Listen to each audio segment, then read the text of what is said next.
Um, so briefly, I'm just going to introduce John Stossel. I'd like you to welcome maybe the only man who has not been ruined by a Princeton education and an honorable long career in journalism. And he comes here to bring you his perspectives on the enemies of freedom. Please join me in welcoming John Stossel.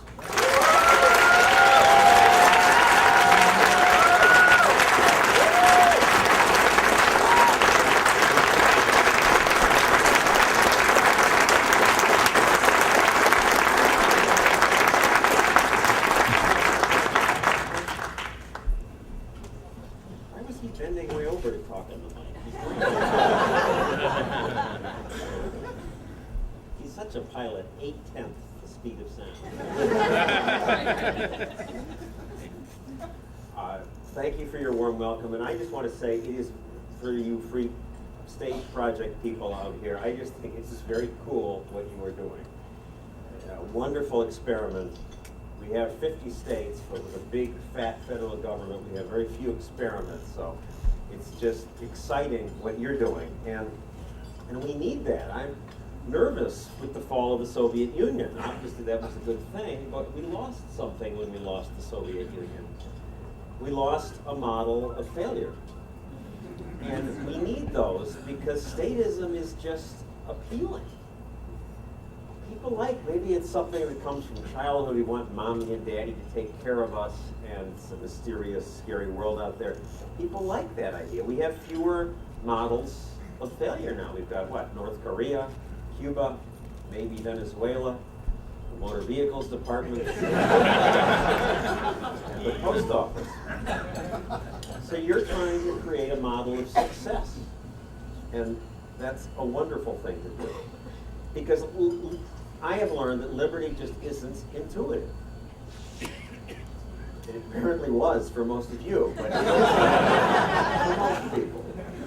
And it wasn't for me. I was ruined by my Princeton education, or perhaps I've been ruined before that, because I came out of college with the attitude that I think most young reporters have, and I'd like to talk tonight about how I came around and then take questions. But I went to Portland, Oregon, took my first job in television. I didn't know what I was doing. They made me a consumer reporter. And I looked at the world, I think the way most young reporters still look at the world, which is that capitalism is okay. It brings us some stuff. But it's by and large cruel and unfair, and so we need regulation to protect us from the greedy capitalists and lawyers suing, and it's just too wild without that. And intuitively, this makes sense. And there were infinite examples that I could go on TV and make fun of companies that were ripping people off. The Coffee Institute was running ads saying, coffee's the drink that picks you up while it calms you down. So we called them up and said, how can you say this? It's even contradictory. Well, we have research to back this up.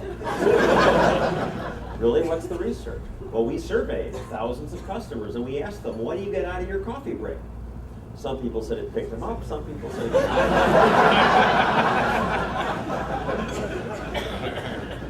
Libby Owens Ford Glass Company was running ads saying, look how clear our car window glass is. And they shot them with the windows rolled down.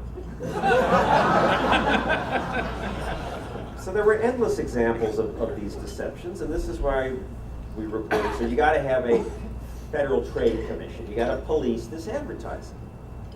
And I believed it for maybe 10 years, but as a consumer reporter for a TV station, I had an unusual ringside seat on the regulatory state. So I got to watch them fail.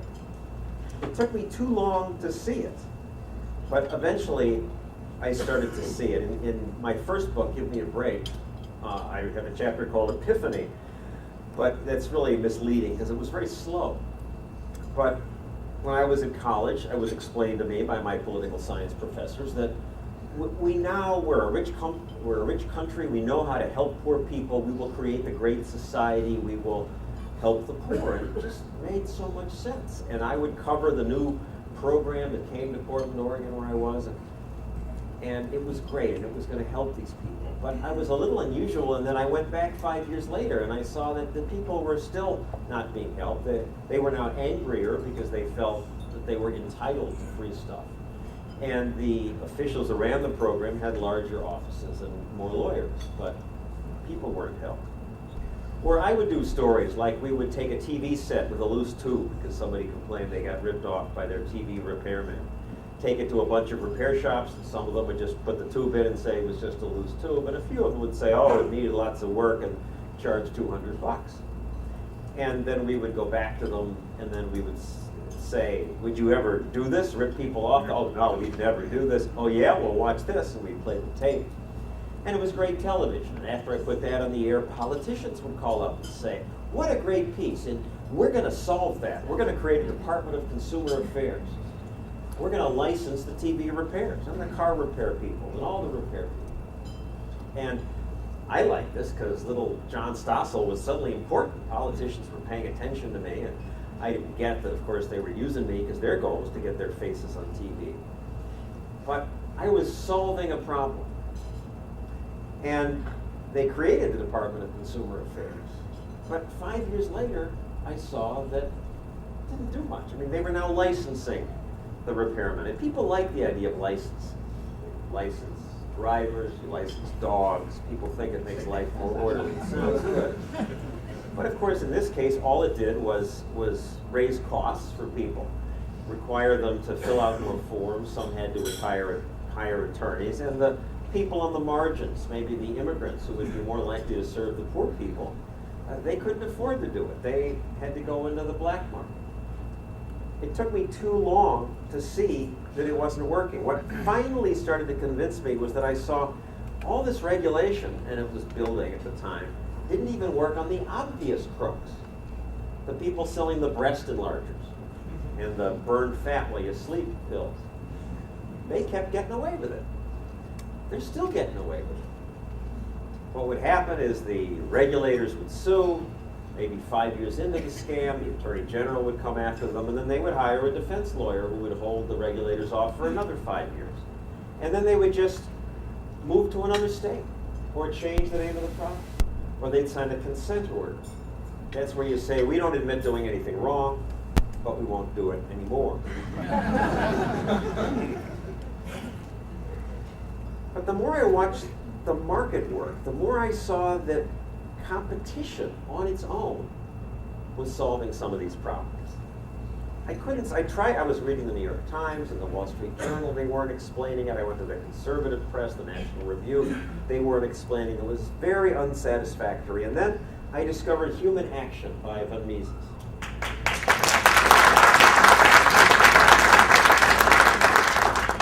I'm totally lying. I still can't get through it. I'm very impressed by those of you in class. It was The Constitution of Liberty by Hayek, which is much easier. And I'm still lying. It was Reason magazine.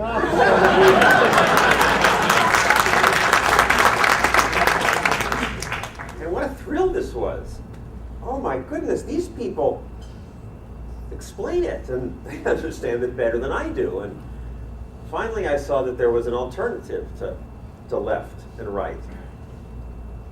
And once I saw that, it just totally changed the way I looked at the world. And now I see that, yes, there are these scams, but I should have noticed that I was having trouble once I got to the network of finding really big scams, national scams, that were worth putting on 2020. There were all these local scams. Why? Because the market works, because word gets out. If you're ripping people off, you don't make a lot of money. Your business doesn't grow. In a free society, the good news and bad news spread. The good companies thrive, the bad ones atrophy. Yes, there are some big national scams, Enron, WorldCom, but think how rare they are. They make such big news because they're rare. And think how Enron worked. I mean, nobody's laughing all the way to the bank. They got caught, not by government regulation, they got caught by the market. Because the analysts were having trouble getting honest answers to their questions, the stock tanked, and that's when the scam came out. Compare that to what happens when government messes up, when the Bureau of Indian Affairs, part of the Interior Department, loses $3 billion of the Indians' money, as they did. Nobody's fired, nobody's even reprimanded. They just go back to Congress and say, oh, we need another $3 billion. And we give it to them. Business, I slowly started to see, through competition, protects the consumer without government intervention. It even works in areas where you wouldn't think it would. As an example, look at the greedy, profit-driven companies that have employed me. I've worked for the 3 biggest networks, ABC, NBC, CBS, all get all their profits, every penny, from advertising. So you would think they would let the advertisers run the show. But they don't. They have a board of censors, all of them do, that review every ad that comes in. They demand 2 good medical studies before you can make a medical claim. They ask for word revisions on almost half the ads. They drive the ad agencies crazy. And in some cases, they turn the money down outright. Why? Why would they turn the money away? Because they figured out that they can make more money if their ad time is not thought of as an environment for sleaze. So they police themselves. Or how about the fact that I was a consumer reporter for 20 years? I went on the air night after night and bit the hand that fed my employer. Intuitively, you wouldn't think this would happen. And Ralph Nader, in fact, said when consumer reporting was beginning that you would never see it on commercial TV stations because they wouldn't want to piss off their sponsors. It would have to be on public television. But what's the truth now, 30 years later? The opposite is true, as is the case with much of what Ralph said.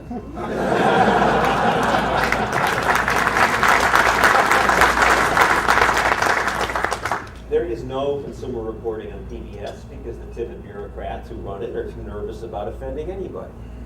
But there are consumer reporters on most commercial TV stations.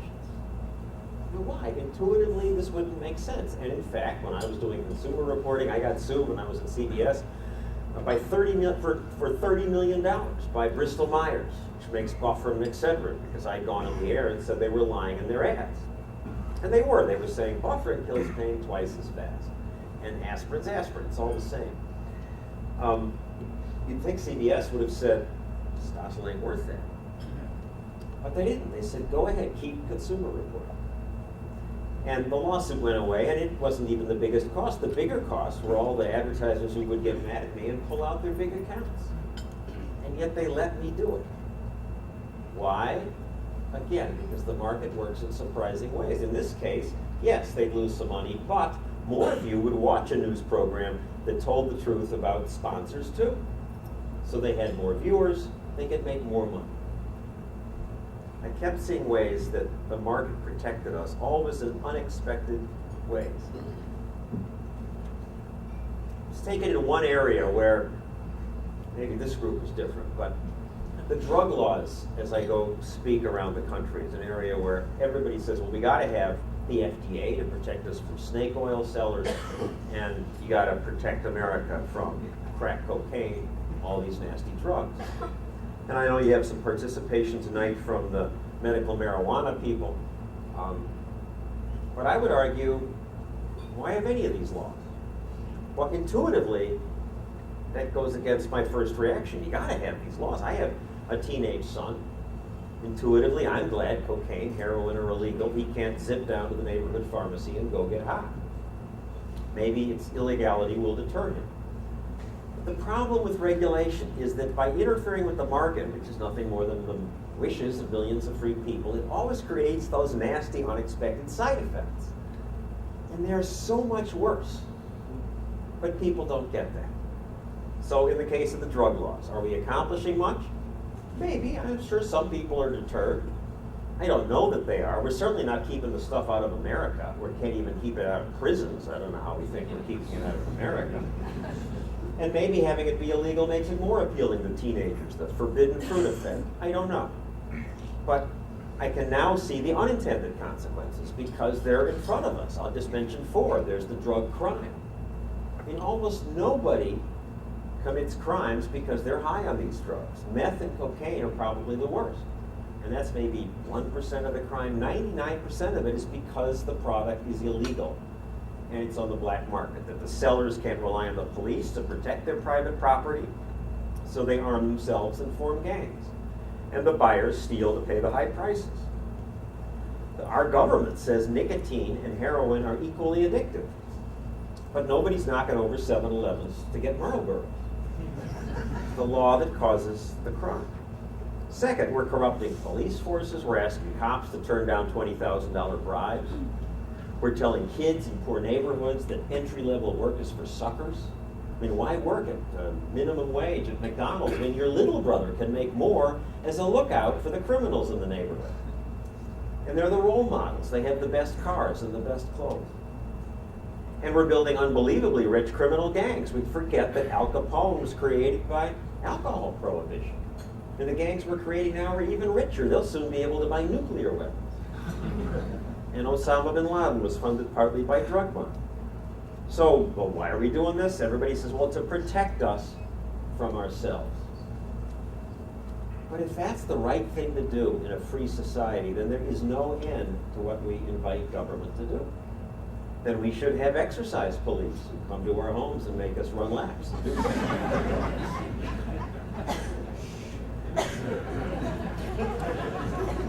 We've already moved in that direction.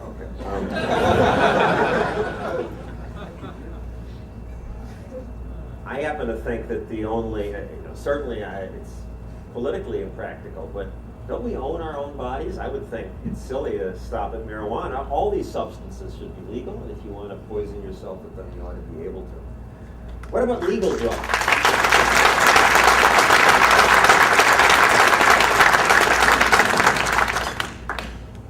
With pharmaceuticals, again, the intuitive reaction is, I'm glad the Food and Drug Administration is there, make sure the drug is safe and effective, that's the mandate. I can't judge this for myself. I need someone to protect me this way. And the FDA got its first big success with thalidomide.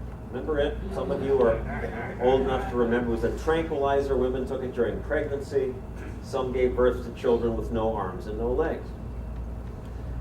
It wasn't that the FDA was so smart that they protected us. They were just so slow that by the time it was toward the end of the approval process, the bad effects were being seen elsewhere. So I'm glad they protected us from thalidomide, but is it worth it? I don't think so anymore.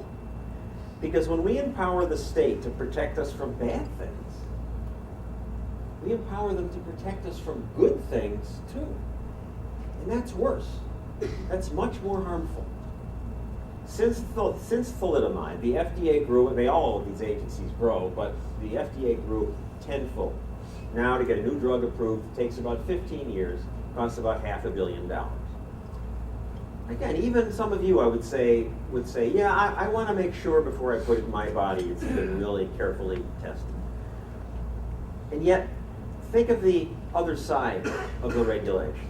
Some years ago, the FDA held a news conference. They were approving a new heart drug. This new beta blocker, they said, will save 14,000 American lives a year. And nobody stood up at the news conference to say, hey, that's great, but didn't that also mean you killed 14,000 people last year and the year before? It did mean that, but we don't think that way. We think about the person who's hurt by the mistake, but we don't know who would be saved by innovation. And here we, in my business, we make this worse because I can put the failure in your face. I can put the thalidomide baby on the cover of the news magazines, as we did. But I don't know which of you would be saved by the new heart drug. I don't know whose picture to take.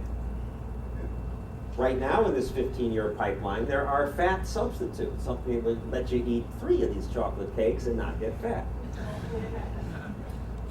Again, instinctively, I even say, let's make sure there's no carcinogen in there. But for that tiny chance, we don't compare it to the fact that thousands of Americans die from obesity every year. Don't they count in this equation?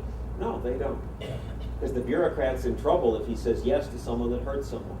But if he saves 3,000 lives with the fat substitute, he gets no credit. I try to present this palatably to less libertarian audiences than you by saying, clearly we need some testers, but let me propose 2 thought experiments. Why, after we should have learned from the fall of the Soviet Union that government agencies don't do anything very well. Why do we give them the monopoly on testing? Why couldn't there be private groups like maybe Underwriters Laboratories or Consumer Reports that were also allowed to do the testing? And in a so-called free society, don't you own your own body? Why don't you have a right to try things? Why, if you have a terminal illness, are you forbidden to try an experimental drug? Why do you have to import something illegally from Europe or go to some dubious clinic in Mexico secretly? If this were legal, we would learn from that experimentation. In any case, isn't allowing us the choice what America's supposed to be about?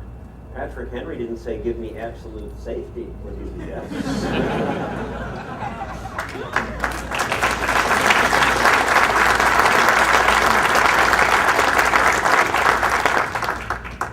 By the way, I just read that Patrick Henry didn't say, give me liberty or give me death either, that's apocryphal, but I'm not sure about that.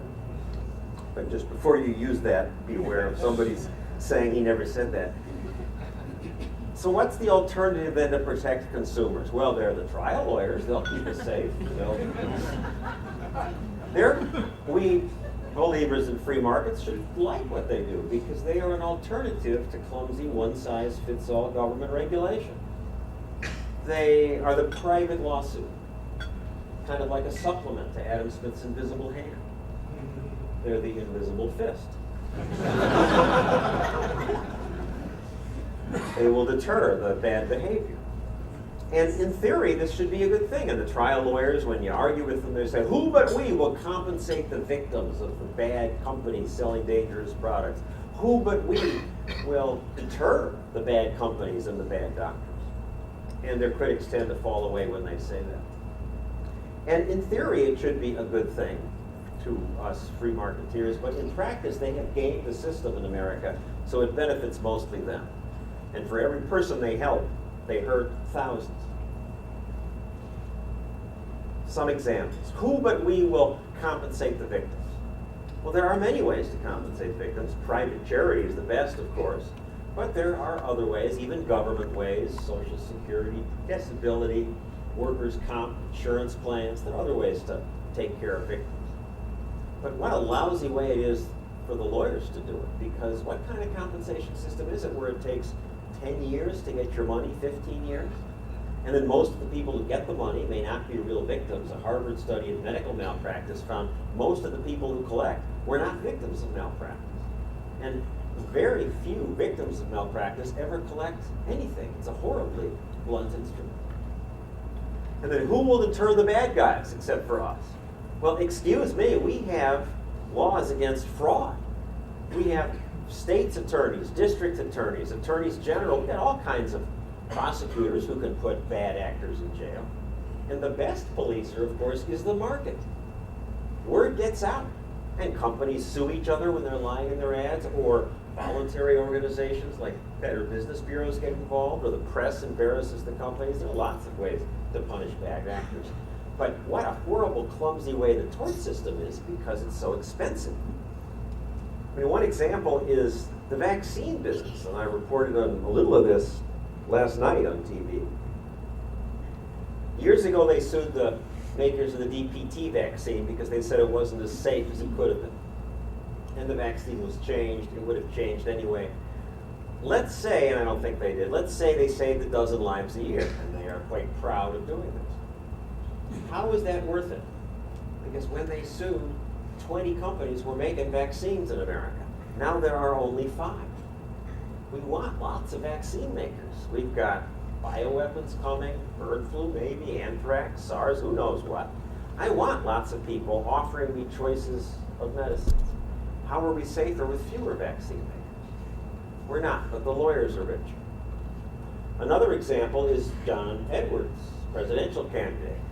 He made $40 to $80 million. He won't say how much. Mostly in these kind of personal injury lawsuits, most of the medical malpractice cases, most of those cerebral palsy cases. He said that if the doctor had only done a C-section, the baby wouldn't have been deprived of oxygen during birth and wouldn't have had cerebral palsy. And it was a theory, it was possible. And Edwards was a really good talker in court. he would do things like channel the baby. He would say, I hear her, she's talking now. She says, I want out, let me out, please let me out. And the jury awarded $4 million. So, might have been true, but at the time, 6% of all births were C-sections. Now, 29% of all births are. Some of it's because the operation's improved. Some women even choose it for scheduling reasons. But most of it's because doctors are covering their butts. They're afraid of the lawyers. And so, to be sure, they do a C-section. Now, a C-section is a much more dangerous operation. 4 times as likely to kill the woman. More expensive, longer hospital stay, bigger scar. It's not a good thing. Natural childbirth is far better. Did it at least reduce the incidence of cerebral palsy? Not a bit. No but. Is Edwards giving the money back? No. Is the press even reporting on this? No. I don't get that. The lawyers even interfere with the information flow that in a free society helps us protect ourselves. Like when you fire Fred now, if you're running a company, some of you, because he's lazy or reckless, and the next employer calls and asks for a recommendation on Fred, do you tell them I fired him because he was lazy and reckless? No. Your human resources department says, oh, don't say that, because even if you win a labor lawsuit, it costs you a lot of money, so just say we agreed to part company. When Delta fires a drunken pilot, they don't tell American. This doesn't make us safer. They even interfere with the information flow by messing labels up. You ought to read labels, but who reads labels anymore? Because the cringing companies, hoping to avoid lawsuits, put them on everything. There are 41 warnings on stepladders now. Don't dance on it wearing wet shoes. Certainly you should read drug labels. Tetracycline, the antibiotic, tiny in the label. Don't take it with milk. Won't work if you do. But who reads drug inserts anymore? Because they're so long. You ever look at a birth control pill insert? I happen to have one here.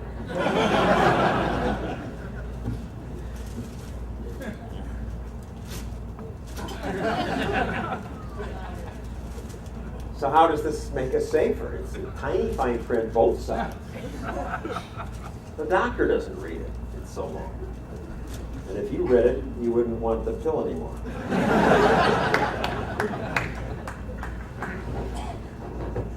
Now, we need some lawsuits. We need rule of law. But lawsuits are like we need missiles to keep us safe. But we try not to use the missiles because we understand that they can kill a lot of innocent people. Likewise, lawsuits wreck the lives of innocent people. Only in America do you lose even when you win under the legal system. Because only in America do we not have a rule that says loser pays. This is the only country where I can sue you, wreck your life, as the suit often does. Takes all your time, all your money. You can't sleep at night. You know, it's regular business for the lawyer or for someone like me who's in the public eye, but for the doctor, he's terrified.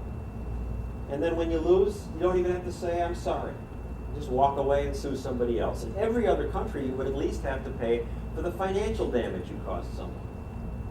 But the lawyers are so clever in America, they even game the language. They call the loser pay rule the English rule. Like it's this weird British thing. But it's the rest of the world rule. And we have the weird American rule. So when I make this argument that the market competition, without lawyers, without government, will protect us better, often normal groups, not you,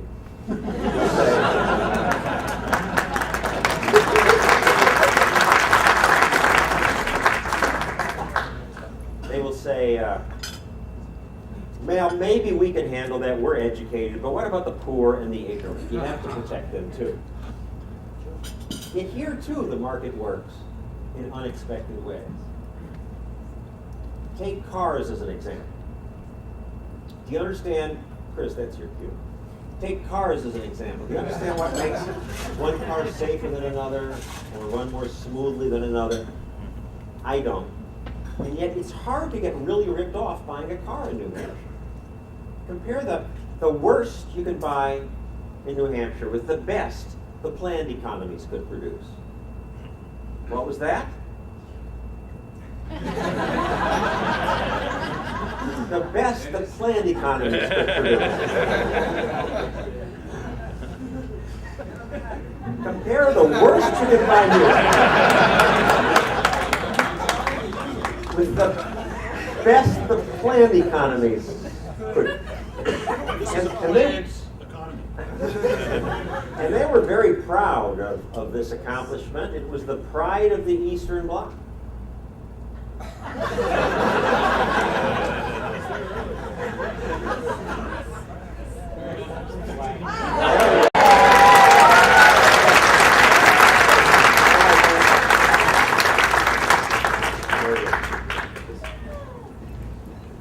So what happened? It disappeared as soon as the Berlin Wall fell. Why? Why was their best unable to compete with our worst?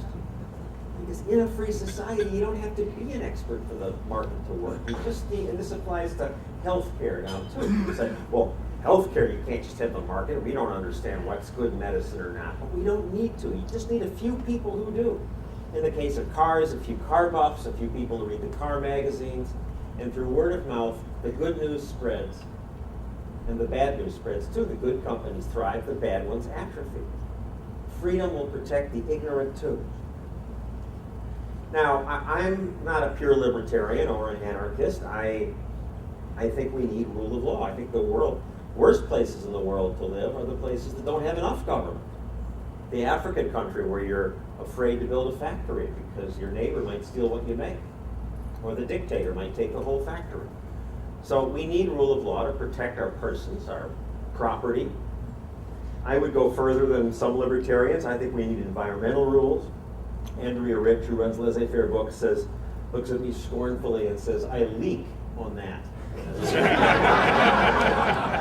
The alternative, I think, is more lawsuits, so environmental rules. But how much central planning do we need? And do we ever think in terms of what percent of the state of our lives should government be? Should it be 5% of the economy, 10%? We don't think in those terms, but I think we should, because this is a graph of, oh, I'm having the same trouble here. The left one, okay, there we go. Here's a graph of the growth of government since the beginning of the Republic. For most of the history of America, government was less than 5% of GDP. It's only since Lyndon Johnson and the Great Society that the line starts going straight up to the 40% of GDP it is now. 40%. It's time to stick a fork in it and say it's done. And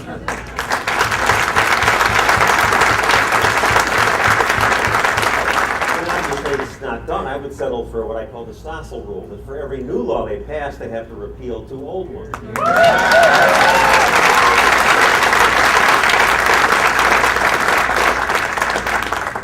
Just as one personal example of the insanity of giant government is that they subsidize rich people all the time, you know about that, but one example seemed particularly silly to me. I live in New York City. I was renting in the fashionable Hamptons with some other single friends, John Tesh, some of you have heard of him, he was one. And I thought, hey, I'll build a house out here and charge my friends rent, help pay off the mortgage.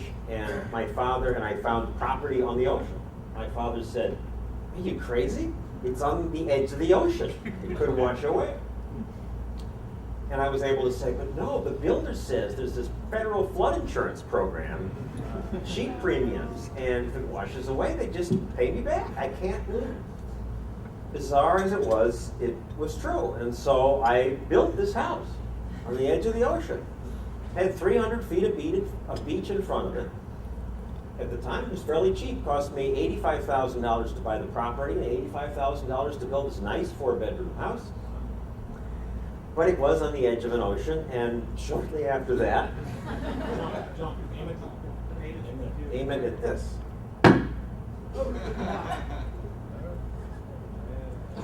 Shortly after that, the beach went away and knocked away my first floor. And you taxpayers, build it up again.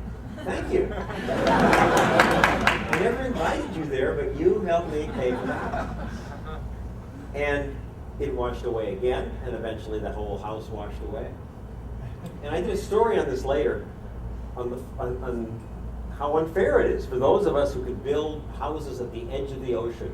Why, what kind of moral hazard is this? That this encourages us to do it and then hits other taxpayers to pay for it.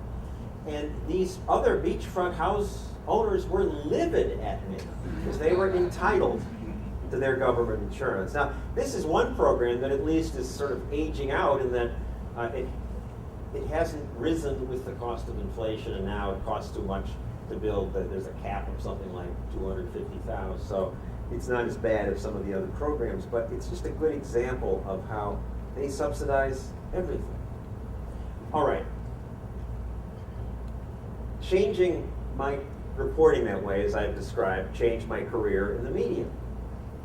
Suddenly, I found my colleagues didn't like me as much anymore. When I was a consumer reporter, I won 19 Emmy Awards. Since then, I haven't won any.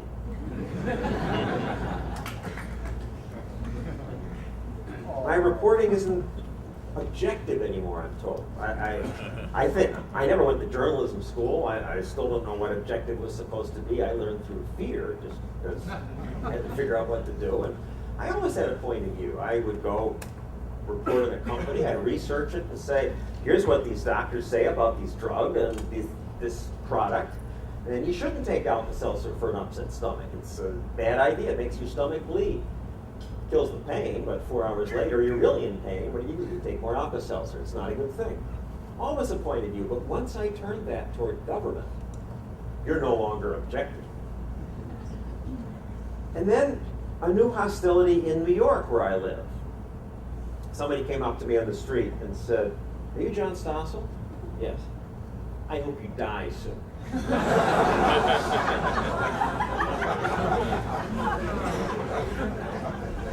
So I'm trying to think about, why is this? Is it because they think of me as a conservative and they call me a conservative? And where I live, to be a conservative is akin to being a child molester. It's a really terrible thing to be. But I'm pretty hardcore libertarian. I think that we shouldn't have gone into Iraq.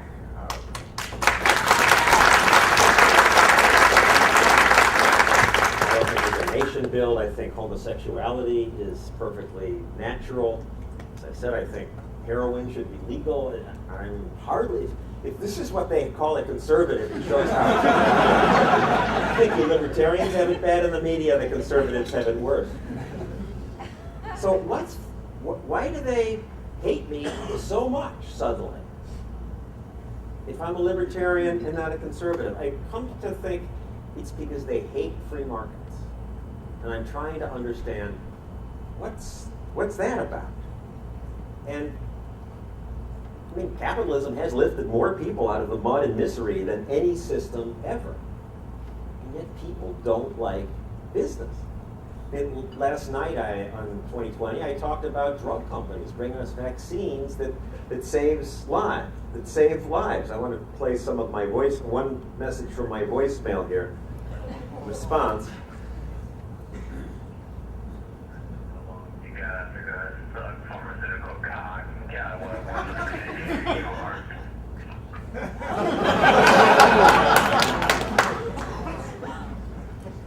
What's this hatred of business about? Is it hatred of the wealth? Some have so much more than others. Maybe, I thought. But then I thought about Europe and the kings and queens. People didn't hate the kings and queens, the dukes and earls.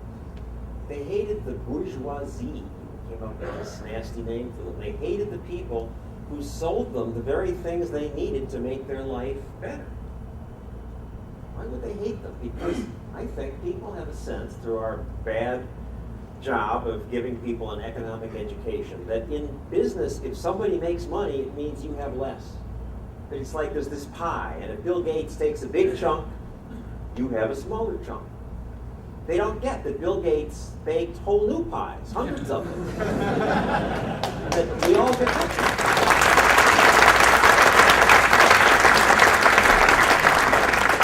I understand why lawyers and politicians think that way, because their life is a zero-sum game. As Gordon Gekko put it in the movie Wall Street, one guy wins, somebody else loses. But business isn't that way, because business is voluntary. It doesn't happen The transaction never happens unless both parties win. I mean, you see it on every transaction. You buy a cup of coffee at a deli. You give her the buck, she gives you the coffee, and there's this weird double thank you moment. Thank you, thank you. Because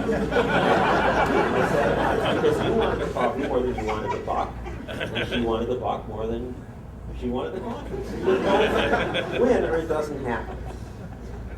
Gates having $30 billion doesn't mean we have 30 billion less.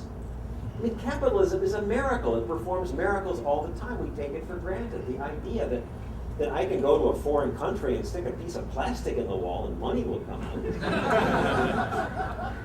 And I take that same plastic to a total stranger who doesn't even speak my language, and he'll rent me a car for a week.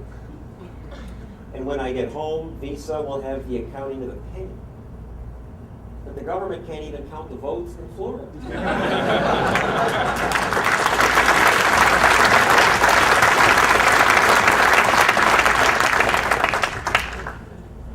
But we take it for granted.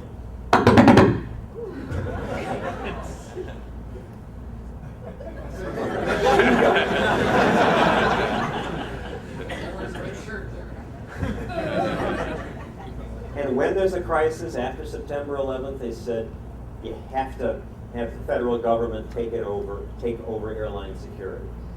Tom Daschle said you can't professionalize if you don't federalize. And that's people's instinct. Fear, have government come in and fix it. And likewise, this hatred of the alternative. We don't understand it, we don't like. People hate their employers who pay them, but they love the government, which takes a third of our money and squanders it. These are the enemies of freedom, and they are all around us, and the richer we get, the more powerful they become, because the need for capitalism is less apparent. I'm appalled in that where I live in Manhattan, where the elites of the world are, I get my most hostile audiences among these rich capitalists and their children. They hate capitalism. It's unfair. Government. The beauty of communism, of one for all, is just revered. So let me close now with that thought. I'm trying to, through my reporting, at least spread the word that there is an alternative, and I'm fortunate to be able to have that platform at ABC. I wish there were others who were talking about these ideas, but at the moment there are not. I wish I had more applicants to work for me. So if you know people, I could need resumes, so when there's an opening, I'd like to have people who get these ideas. Bring your show to New Hampshire.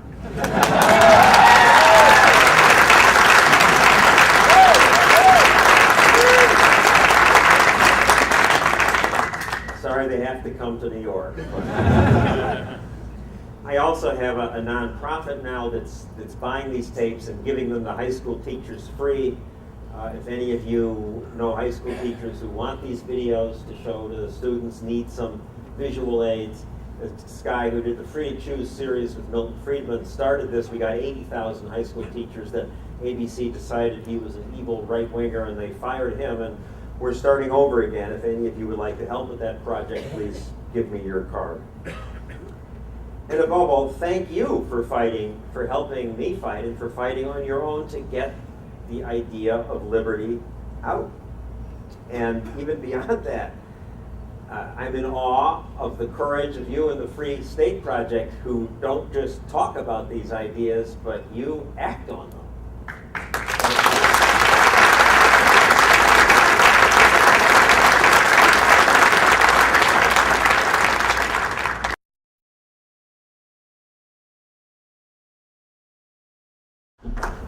And now let me just take questions or comments, and afterward I'll go sign books, which I hope you'll buy and give to all your friends. Yes? John, you've got your bully pulpit there on your 2020 show. Why can't you give this speech that you just gave us on there? Help America. Why can't I give this speech on 2020 and help America? Because not enough people would watch. After 5 minutes, they shut it off. It's not entertaining enough. Somebody blabbing on 2020, I have to show you dancing girls and exciting stuff to look at. Were you in the wing? Or like the things I have to do last night. I had my first, nobody gets 2 hours of prime time. I actually got it last night.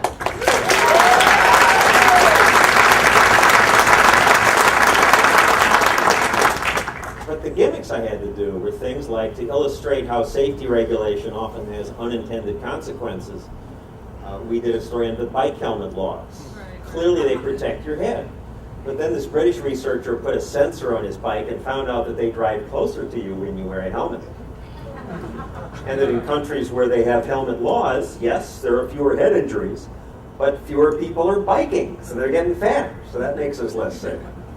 And then the end of it was he found people stayed farthest away when he wore a wig, so I wear a wig. Gimmicks like that. And also we did a vaccine story. And I made my point about, we used to have 20 vaccine makers, now we have 5. I sexed it up. I actually got one of the lawyers who filed those first DPT lawsuits to appear on the program. And I thought a great interview. I said to him, "You're scaring people for money." Pause. True, he said. It was a great moment. I put my daughter on. My daughter got whooping cough because my doctor got so scared by the story that this guy participated in 20 years ago on 2020 that had parents going into their offices saying, "I don't want this vaccine, it hurts kids." And he thought, well, God, this girl's father's on 2020, and he didn't give her the 3rd shot. She got whooping cough. She recovered. All this fun stuff. And even then, I put in the part about, how do you make it safer? You sued, and we have 5 vaccine makers, not 20. Watching it, I had to take it out. It didn't seem interesting enough. I didn't have pictures of the companies padlocking their doors. And even with all this sexy stuff, last night's show did okay, but it didn't do as well as my previous specials. So I probably won't get another 2-hour show. So it's a constant battle to find exciting images. And if you want to help us in TV make some of these points, you need to think not in terms of your 10-page position papers, as they do with the think tanks, but in terms of a short piece of videotape.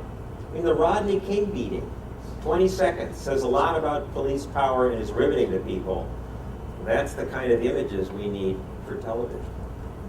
Would it be interesting if we had video footage, just to cite a hypothetical example of a guy being arrested for giving a manicure for $1? That'd be interesting. If we had that footage. For example,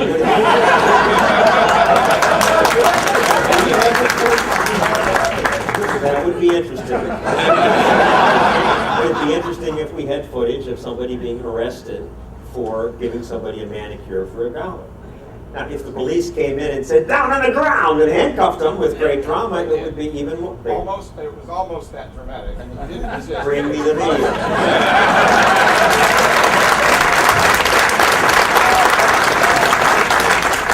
Yes. I saw you last night in the wig, by the way, and you're looking pretty. Also, why don't we just, as you speak, why don't you say who you are, if you have an organization, so your neighbors can get to know you? Yeah, hi, I'm Greg Lindland, and I'm with a group called the Freedom Fellowship. We get together every month and talk about freedom issues.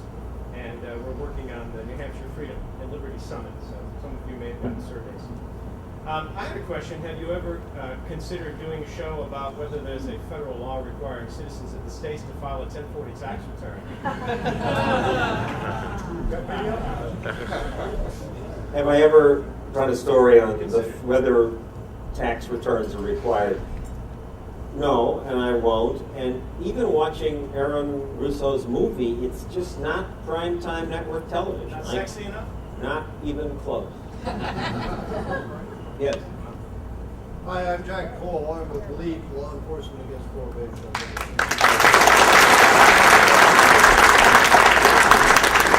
I'd like to know if it'd be of any interest to television if you would do a show about thousands of law enforcers, police, judges, prosecutors, prison wardens, DEA and FBI agents who say we should legalize all drugs. Because that's what my organization says. Would we do a story on the thousands of law enforcement officers who say we should legalize drugs? I mean, yes and no. I've done 2 drug shows now. For one, I went to Colombia, showed how our spraying is wrecking farmers' lives, how much they hate us.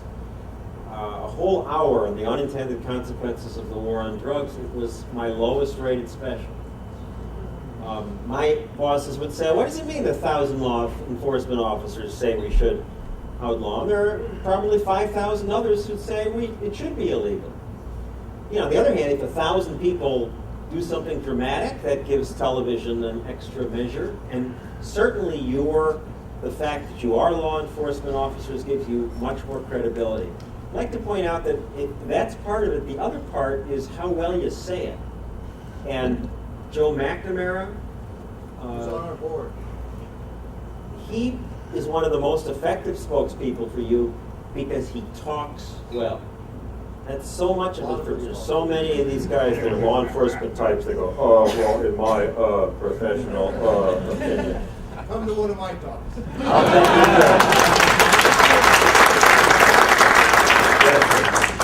Seth Cohn, and I moved here as part of the Free State Project 2.5 years ago with my wife. And, From?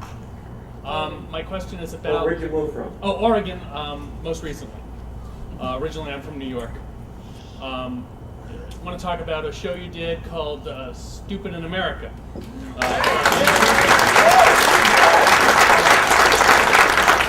I had to pick one issue that it's very clear we're going to be fighting, it's the funding of education here. And it was really clear from your show that the more money that's spent does not mean a better education. Can you talk a little bit more about that and how to get that message across when public thinks that, well, you know, we just need to keep funding this adequate education and keep raising how much money we give the school systems, and it's going to make our kids smarter. Which is intuitive. If you spend more money, it's going to help, and it even might. This was, strangely, I think my most successful show and the one I'm most proud of, and I was worried that this was going to be the show that was going to get me fired because the ratings would be low.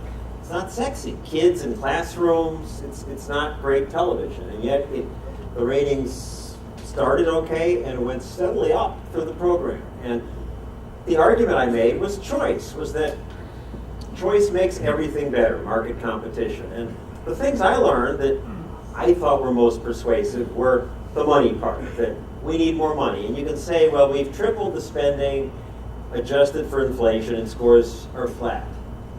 That should persuade, doesn't seem to. I found it more persuasive, I thought, to say, we're now spending, I don't know what New Hampshire spends, but the American average is $10,000 per student.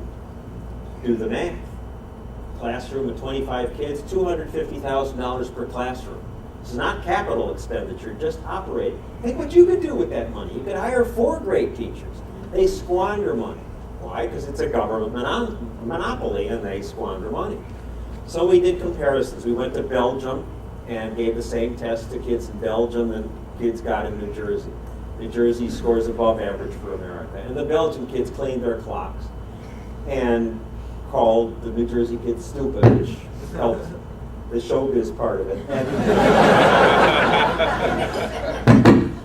the international comparisons, maybe this is because my BlackBerry is here, I'll turn it off. The international comparisons are interesting, and the American kids do fine in comparison with these tests in 4th grade. And they're behind by 8th grade and way behind by 12th grade. So the longer they are in the government system, the worse they do. I like to call them government schools rather than public schools.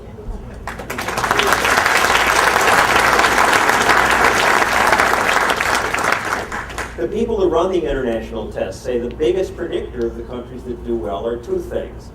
Does the school have autonomy? Can it try stuff? And second, more important, is the money attached to the kid?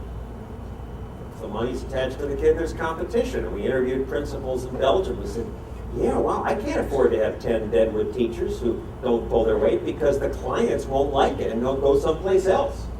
What a shocker. And so they're constantly trying to make the schools better.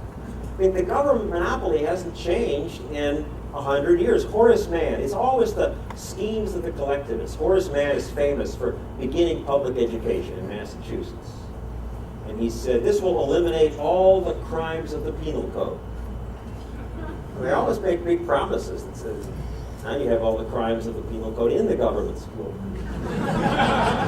And someone in Massachusetts' legislature stood up and said, this is un-American to centralize power this way, but it was voted down. And under this government system, nothing changes. We still have the summer off. Why? Because at the time, 80% of the people had to be off for the summer to harvest the crop, grow and harvest the crops. Now 2% of the country is farming.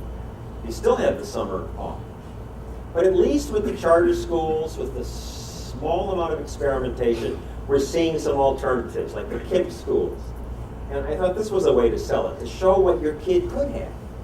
The KIPP schools, they're in school until 5 or 6 when the parents are free. And they give each teacher a cell phone, and they have to be available to the kids until 9 o'clock at night to answer questions. And the kids call constantly. I think this is, as I go make speeches around the country, I feel a lot of energy here. The only other place I feel that level of energy is in the school choice movement. To go to places like in Washington State, the Evergreen Freedom Foundation, where they are just being attacked by the union. And the only thing worse than a government monopoly is a highly unionized government.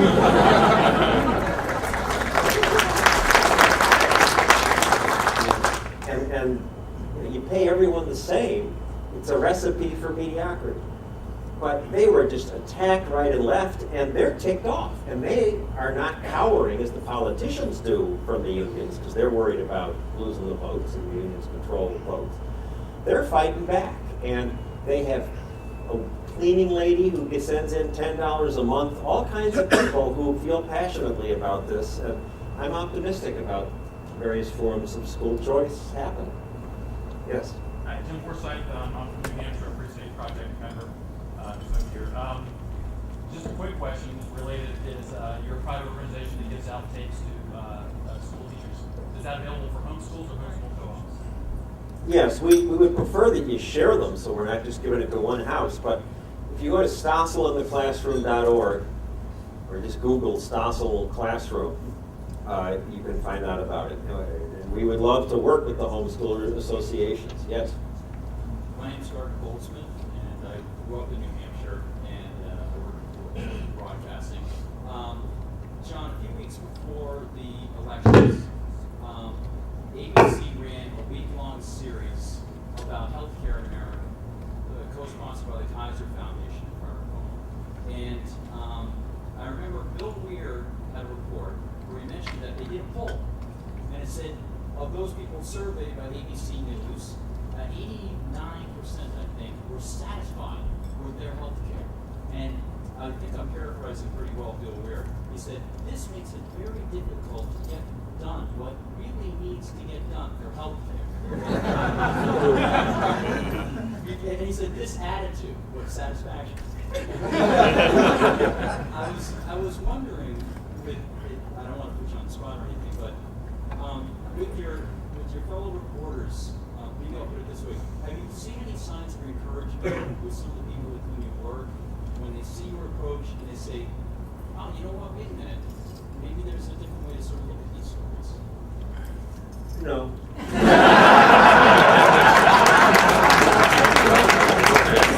Wasn't Hugh Downs a libertarian?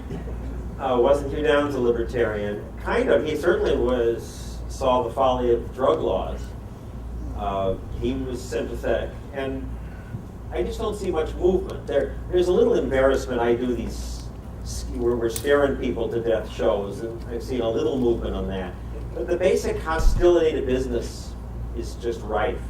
Part of it is that, and they think they're objective down the middle, just saying, obviously, some people aren't insured and something has to be done. In my next special, it will be on choice. I hope to do something similar to Stupid in America for healthcare, talk about choice in healthcare.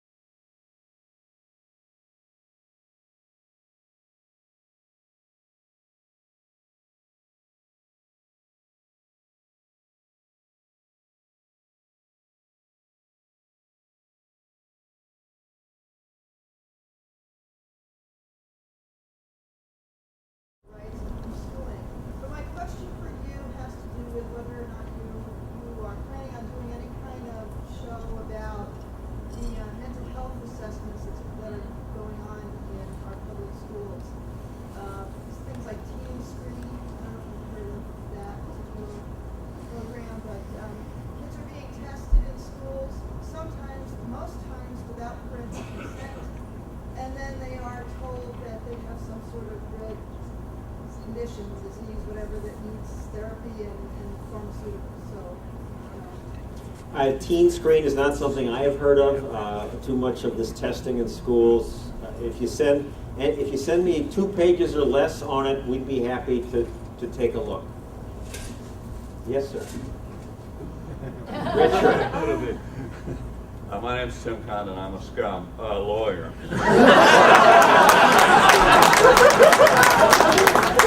For those of you who couldn't hear that, he said, "My name is Tim. I'm a scum. I'm a lawyer." Not in New Hampshire. You said at the very beginning of your talk, this is a terrific experiment, the Free State Project. Give us your vision. What if we find that hundreds of thousands of people like us, libertarians, move into New Hampshire over the next 10, 15, 20 years? What could the result be? What will New Hampshire look like, and what could the effects be for America? What would it be like if 100,000 people like us came to New Hampshire?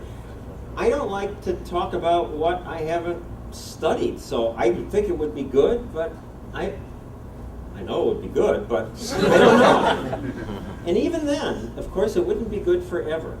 Milton Friedman, before he died, said, a free society is not the natural thing. We can't take it for granted. And Thomas Jefferson said it's the natural progress of things for government to grow and liberty to yield.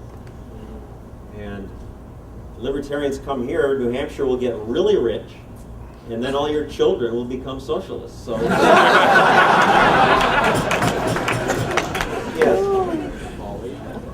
Jim Hampshire, downsizedc.org. Congress doesn't read the bills they pass. We have to read the bills act, which would require, for one thing, a quorum of the House and Senate, 50% plus one, sit and listen to a literal word-for-word reading of their bill, slow them down. These bills, the example I'm going to cite for you is not an exception. Intelligence Reorganization, over 3,000 pages long. The copies, one copy was made available to the Republicans, one copy was available to the Democrats 2 hours before the vote. Apparently, we're supposed to believe that all the Republicans crowd around Denny Haster's shoulders and use their government with speed reading abilities to read this bill. And some of these bills, as one person colorfully put it, are as tall as a man.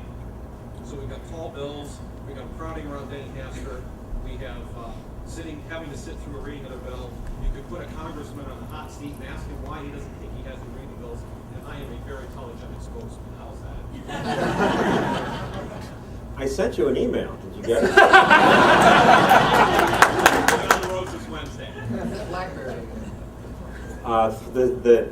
The separation of church and state folks forwarded your suggestion, and I suggested it to my boss, and he looked at me with that look. How boring is that? I also, they would just read the bills and pass too much. I think you're doing a wonderful thing, and I don't mean to be that cynical, but I can't get it on TV, and it would be only one small step for liberty, but I hope you accomplish it. She's standing up. That means 2 more questions. Yes. No, you're standing up, but I didn't call on you. I can't reward that. Yes. Hi, my name is Matthew Hunt. I'm a Free State Project member in Massachusetts. I've moved yet. I'm dying to know, I loved your Stupid America special, and I was at the end of the special, you challenged the teachers union to let you teach for a week or something like that, and I never got the update. I never heard about how that happened, what happened with it. If you could let us know. What happened after the Stupid in America show? The teachers union challenged me to teach for a week. What happened with that? They held a protest after my show in 8 cities a week after the show. Then they showed their incompetence. They couldn't get it together, so like 8 weeks later, they then held another protest in 2 cities. 500 people showed up outside my office in New York, and I think I surprised them by coming out to listen to them.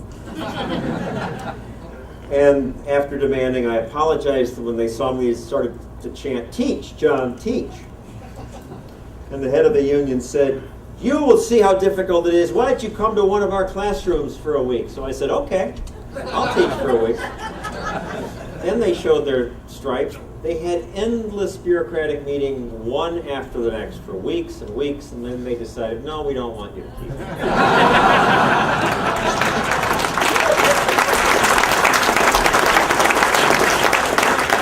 And let's end on this lady here. A lot of people in this room are really, really excited that Ron Paul is considering running for president. What can we expect from in treatment? What can we expect in treatment of him? Yeah, are you from the media? From the media. I mean, the media is it going to ignore him, or I mean, can we at least be hopeful? Well, I haven't talked to Ron or heard him speak for about 5 years. I used him in one of my specials, and frankly, I had to struggle to get what we call a soundbite, a usable section out of him. I love him and I love his ideas, but I just don't think he is a good enough speaker to attract the attention of the media in the country. I wish him well. And I don't want to end on that one. Another lady. I'm impressed how many women there are here, because I go to these libertarian meetings.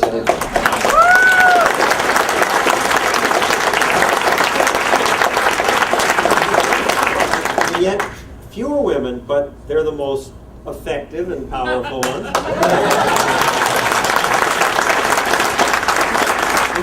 Ayn Rand, Virginia Postrel running Reason Magazine, Margaret Thatcher. It's been women who are often best at getting these ideas out. Sorry to put you under that kind of pressure. Suggestions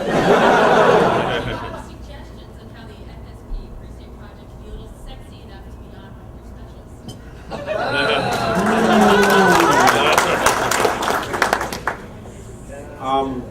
How does the FSP get sexy enough to make the specials? Lots of women. I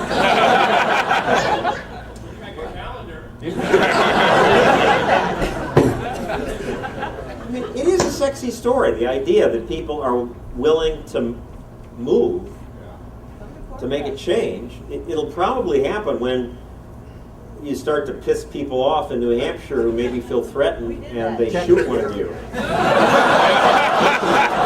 On tape. No, seriously, at some point at critical mass, if there were 100,000 people, that becomes definitely a news story. Probably if it's 20,000 people, it becomes a news story. You get that critical mass. Thank you very much and good luck.